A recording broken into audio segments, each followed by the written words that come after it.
Hi, Jeremy here, Modern Vitality. In today's video, Healing Chronic Conditions, the Mind, Body, Spirit Fallacy, we're going to be exploring something that I think is pretty well-intentioned, however, very incorrect. And I've noticed that people working on healing and getting over complex chronic health conditions like fibromyalgia, chronic fatigue syndrome, long haulers, chronic Lyme, adrenal fatigue, reactivated Epstein-Barr, candida, mold illness, EMF sensitivity, you name it, there's a ton of these. People going through this process need the right kind of information so they can make the right decisions so they can get their health back. And unfortunately, sometimes well-intentioned advice can actually make us work backwards and move a little more slowly and create disconnection instead of connection, disintegration rather than integration. So let's get started.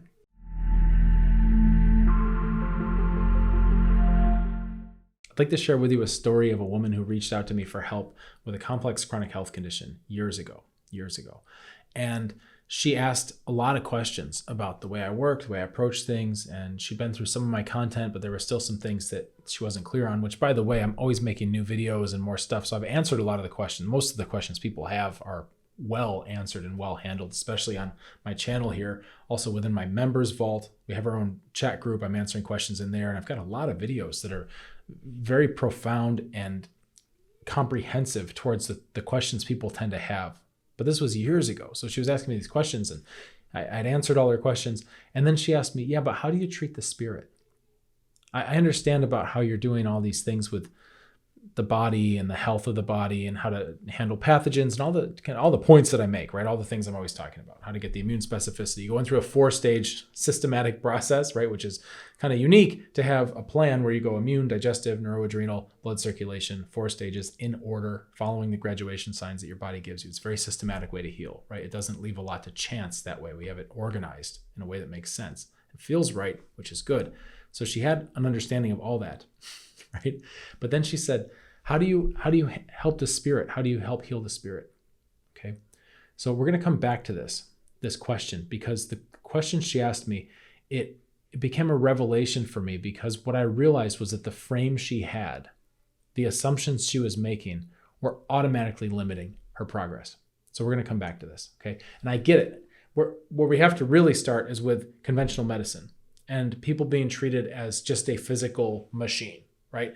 You go to conventional medicine, and this, honestly, this isn't a slam against doctors. I've got a lot of friends that are doctors. I've got colleagues that are doctors. I train doctors, right? I work with these people. They're wonderful, wonderful humans for the most part. All the ones I meet they have huge hearts, right? They're very well-intentioned. They're smart. They're caring people. Usually doctors, especially like Western MD type doctors, right? They're more stuck in a system, in a paradigm that doesn't allow them to practice medicine oftentimes the way they would like to, or the way that, could best benefit the patient, right? It's a system problem. It's not necessarily a doctor problem. So when I talk about doctors and the shortcomings, I'm really not picking on doctors, because they're stuck in a system. They don't have a lot of choice and free will, unfortunately, right? So when you go to the doctor, typically they'll have this kind of reductionist lens that they have to put on you, and people start to feel like they're getting treated dehumanized, right? They're getting treated like a machine. And this is one of the pitfalls with that type of medicine, because we have so many chances to actually help someone heal, but we miss those chances because we're just reducing them to mechanical, right? Ignoring the spirit, ignoring the actual human in front of you.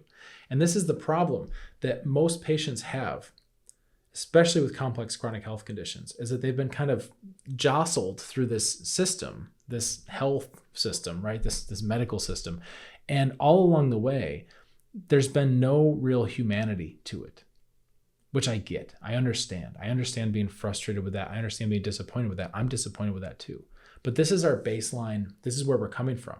And when people talk about mind, body, spirit, when they feel the need to say those things, what they're expressing is automatically in contrast to the conventional, meaning just body, right? So when somebody says, I want to heal, they need to explain that they want to go beyond the physical. I want to heal my whole person, my mind, my body, and my spirit. Okay, which is great. I'm on board with that. I'm not going to argue with that. Not that part, right? I think it's good. And we have to understand what we're comparing it to, right? We're comparing it to just physical medicine, just reductionist, mechanical, industrial medicine. So we have to differentiate. We have to say something like, I need to go beyond that, right? I want holistic healing. Very, very important. And I get it. However, where we get this disconnection is where we forget that adding these things in is only the first step. So when we say physical medicine, which is just the default baseline, right, which didn't used to be, medicine didn't used to be so sterile and stripped down and basically heartless, right? It didn't used to be. That was the 1900s. This is like a 20th century invention, is to just rip the humanity out of medicine. Okay, this isn't the way it used to be. The real way it used to be was very holistic. That's just how it was. You look at culture after culture after culture, there was always components of mind, body, spirit. Always. It was built in. It was default. You didn't have to say it, right? You didn't have to ask your physician, how are you going to help my spirit? Because it wasn't even a conversation you had to have, because it was understood and implied that that was part of the deal, right? So this is a relatively recent stripping of mind and spirit that we now have, but that's the baseline people are coming in with. Okay, so this is something I respect, I understand, and I understand the need to specify it. However, let me take you back to when I was going to Chinese medicine school, right? I've got a heavy background in Eastern medicine, acupuncture, herbs, qigong, breathing exercises, dietary, food therapies, all this stuff. It's a wonderful medical system, right? I love it. There's other medical systems that are also wonderful. This is the one I have the most experience with. This is where all my foundational training was done. And one of the things I noticed when I was in Chinese medicine school is that we had the pendulum swinging both ways, right? So from the Western medicine kind of conventional background, there's almost no recognition of the humanity, right? It's all physical. And then you would get the pendulum swing, and there were a lot of these people that were very, very idealistic that I encountered in school. And they're not just students, right? This is part of the field in general. And it's not just Eastern medicine. It's a lot of holistic medicine, including functional medicine, naturopaths. Like there's a lot of folks that land on this kind of far other side where it's very much about mind and spirit and kind of less concern about the actual physical body. Both of these extremes are missing the point, right? Seriously, we have to integrate all these things, right? The mind, body, and the spirit. We have to integrate these things, which means we have to integrate it, right? I know this sounds obvious, but we have to, in order to integrate it, we have to integrate it. So what I noticed were there are a lot of Eastern medicine folks that were very much interested in treating the spirit, right? Treating the spirit, helping people with their spiritual development, helping people with their kind of their mental landscape. And they would look down on the other people in Chinese medicine who were training for more what you'd consider orthopedic or more physical medicine. So when you think of acupuncture, for example, you might think of shoulder pain, right? Oh yeah, it's good for athletes, good for baseball pitchers, right? They have shoulder pain and we can do something about this. Yeah. And then there are other times you might think of acupuncture and you think, oh, it's good for relaxing and stress and things like that, where it's somebody needs to just lay down and just basically get their whole parasympathetic nervous system just like smoothed out, right? Which is it? Well, it's both actually, as it turns out. But you get these camps, you get professionals who are kind of fighting and going, well, we treat the spirit. So we're not like these, just these mechanics that come in and fix shoulders, right? And then you get the kind of camps of the people who are like, well, this is, I'm actually moving mechanics and helping people get range of motion and things that you can measure and functional stuff back. And I'm not so woo-woo like all these other people who just treat the spirit, right? So I've got to give you this background because I've seen this in my own profession. I've seen it. It's everywhere, especially in holistic medicine. You'll get these camps. And the problem with the camps, the reason why the camps can exist is because there's division, because people say, I want mind, body, and spirit, but they list those as separate things. They think they're making a list of separate things, right? There's no division between the mind, body, and spirit. There is no division. That's the fallacy. Thinking we can divide it is the fallacy. That's where the mistake is. How do I know this? Well, because those orthopedic acupuncturists who treat shoulder pain, right? Yes, they get the pain to go down. Okay? Those people who treat the spirit, yes, they get people to feel calmer and more centered, right? But guess what? That's not the end of it. I once had a conversation with somebody who was very much about, oh, I treat the spirit. It's all about the spirit, spiritual development, and all this. And I said, have you ever had a headache? Have you ever been in pain? Have you ever had an injury that prevents you from doing something you love doing? A physical problem, right? How did that affect your spirit? I mean, come on. You've got somebody, a baseball pitcher, to stick with this example, who loves baseball, loves pitching, and now can't do what they love. How's their spirit? Unaffected? No, they're sad. They're angry, they're pissed, they're worried, they're anxious. And that's normal. The physical and the emotional, spiritual, mental, all that, it's one continuum. They are connected. If you find somebody who has a serious injury that stops them from doing anything that they love doing, and they're not affected by that, they're either lying to you, lying to themselves, or they've got a bigger problem, that there's a disconnection there. These things are the same. The mind, body, and spirit are the same. This is so important to understand. When you look at something like a physical pain, a physical problem, our existence is not compartmentalized. So when this woman was asking me for help, okay, I understand the stages, I understand the process, but how do you treat the spirit? We have to correct that automatically, immediately for her. These are not different things. The spirit auto-corrects. If you have a headache and you're miserable because of the headache and the headache goes away, what happens to the misery? What happens to your spirit, right? Being miserable after that becomes a choice, doesn't it? And there's a whole other level of accountability that we have in terms of treating the spirit then, because if we can take away the physical pain and the physical prods that are causing spiritual ripples and spiritual pain, then shouldn't we start to feel happy again, right? And if we don't, what's going on there? Maybe there's some more things we have to explore. So we have leverage in both areas.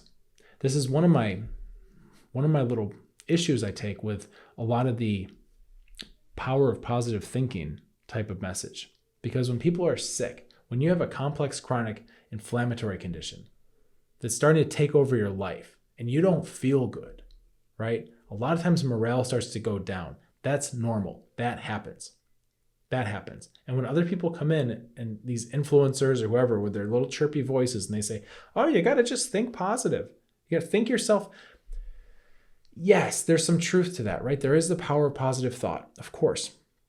Of course. It's just you lose a lot of leverage. If you have a ton of inflammation, you've got pathogens right around your body and everything's inflamed and you're in pain and your brain fog is so bad you can barely focus from one thing to the next. How are you supposed to will yourself better through the power of positive thinking, right? You need to open up leverage with the physical first so that there's not so much pressure on the mind. And then we can expand into that and then we can think positively and then we can take it from there. But what happens, why I get kind of hung up on this and why I talk about this a lot is because I see patients going through this process where they're inflamed. They're just starting out, right? They're inflamed. They got problems everywhere. The symptoms are all over the place. The brain fog, fatigue, exhaustion, weird pains, trouble sleeping, stressed out, neurologically overwhelmed, digestive issues, libido is toast. All this stuff is just eating into every facet of life and creating vicious cycle, right? And then you get some chirpy influencer going, oh, you got to think positive. That's your problem. You got to think positive. Think yourself to help. And they think, well, there must be something wrong with me if I can't muster enough positivity to overcome all this, right? And then that creates more bad morale, more mojo leaking out. Because we think, oh, well, these people seem happy and healthy, and they said I've got to think positive. And I just, no matter what I do, no matter how much gratitude practice, no matter how much journaling, no matter how much manifesting and all this stuff, I just can't seem to move the needle on my health. Right. It's the wrong tool for the job. You got to start with a more physical process first. And then you open some of that up. You get a little healthier inside. And guess what? Now you got more bandwidth and energy for your brain. And now you can actually create positive thoughts that have some muscle behind them. And you can start to do that. And now you get the virtuous cycle going where the body's getting stronger and the mind's getting stronger, right? And this ideally is they're going to feed each other, right? But I can't stand the implicit shame that comes in. Oh, you got to use the power of positive thinking. You should be thinking positive. Who are you? You don't know, right? You don't know. And I've seen so many people that they're not negative people. They're not bringing it on themselves, right? It's just very hard to muster that positivity. It's very difficult when you really don't feel good. It's really hard. And then somebody telling you that's what you should do makes things worse. So when we look at mind, body, spirit, right? I want to heal my mind, my body, my spirit. You've framed that already in a way where they're disconnected things. And I get it that we're talking about in relationship to Western medicine, conventional medicine, that we need to expand beyond just the body, right? I get it. However, don't limit yourself with your language because your mind is very powerful. And the more you look at those as three separate things, the more you're going to see them as three separate things, when in reality, it's a continuum of experience. We have to understand this. If you're healing and you're looking at something going, yeah, but that's only physical, right? Well, guess what? When the pain goes away, doesn't your spirit feel better? Right?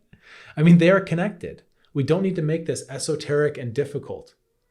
We can just look at it as a normal thing. This is a normal, natural process. This is very straightforward. This is the kind of thing where you should have a practical understanding of the interconnections between your body and your mind and your spirit. It's one thing. When you make yourself stronger, whether you started in a physical way, a mental way, whatever, your whole self, your whole organism, your whole system gets stronger, including your body, mind, and spirit. So I would encourage you to see this not as three separate things, right? And I get it. Sometimes we start there and we think, okay, well, I want, spiritual healing, all that. A lot of it's a construct. It's a marketing construct. We heal your mind, body, and spirit. It's just a way to stand out in the market. Don't copy that, and don't internalize what health practitioners or the holistic kind of wellness regime thinks is important, because they're automatically delineating it as three separate things, when in reality, you're going to heal by integrating them. I've spoken in other videos about what happens spiritually. There's 4 distinct stages of spiritual development that happen incidentally as you go through the stages. As you heal your immune system, your boundaries get better. Who would have thought? As you heal your digestive system, you feel more centered and your sense of self becomes stronger. Interesting. As you heal your neuroadrenals, you start to change your relationship with the past. And it's not so heavy, right? Cutting some of these chains. It just happens. You can nudge it along, which we do. We work on that, nudging it along consciously, going, okay, well, you're in stage 3 now. It's time to start re-looking at the past, right? Because you've already got good boundaries. Your center is strong. So now you can handle that, right? But even without prompts, it'll happen on its own. It'll happen spontaneously. You don't have to plant a seed in the ground and you're trying to grow a flower. You don't have to come over and pull it up every single day and then crank open the petals of the flower to get it to show itself, right? You do it right, it happens on its own. By the way, the 4th stage, blood circulation, is then when people tend to start to have a stronger sense about confidence towards the future. A lot of times with complex chronic health conditions, you have such a hard time projecting out into the future because today is so uncertain, right? So I can't make plans. I can't commit to that. I don't know how I'm going to feel. And all of a sudden we get the confidence coming up because things are feeling better. And then people say, yeah, I've got a future now. I've planned a trip. I'm going to New Zealand for a dream trip. Or I've committed to hosting a party for my daughter's graduation or something. All these little things that most people take for granted of just having certainty in the future. That's actually an earned right and privilege that comes back as we go through these healing processes. And it can come back, and it does. And it's very, very cool. Things like getting a dog, knowing that you have this future commitment where you'll be able to take care of the dog and you'll have the health and vitality to walk it and do what it needs to have a happy dog life, to know you can be there, right? People, if you can't visualize a future because you don't feel good, you will not do those things. So this is the kind of stuff that happens spontaneously when you go through the right kind of process. It's very, very cool to observe. If you're struggling with a complex chronic health condition, you don't have to do it alone. You can be observing this type of growth within our group. You can see other people who are working the program, going through the stages. They're all international, right? From all over the planet. Lovely people, very positive. It's a vibrant community, super supportive. In fact, it's called Modern Vitality Solutions and Support, right? We've got both. We've got solutions, we've got support. It's a great place to be. It's a chat group, right? It's off of big tech. We're not on Facebook or any of that stuff. We've got our own private group where we can have conversations. I can say whatever I need to say unfiltered without fear of censorship and the internet gods coming to deplatform me. It's wonderful. It's a liberating place to be. I would encourage you to join. It's free. There's an application in the description below this video.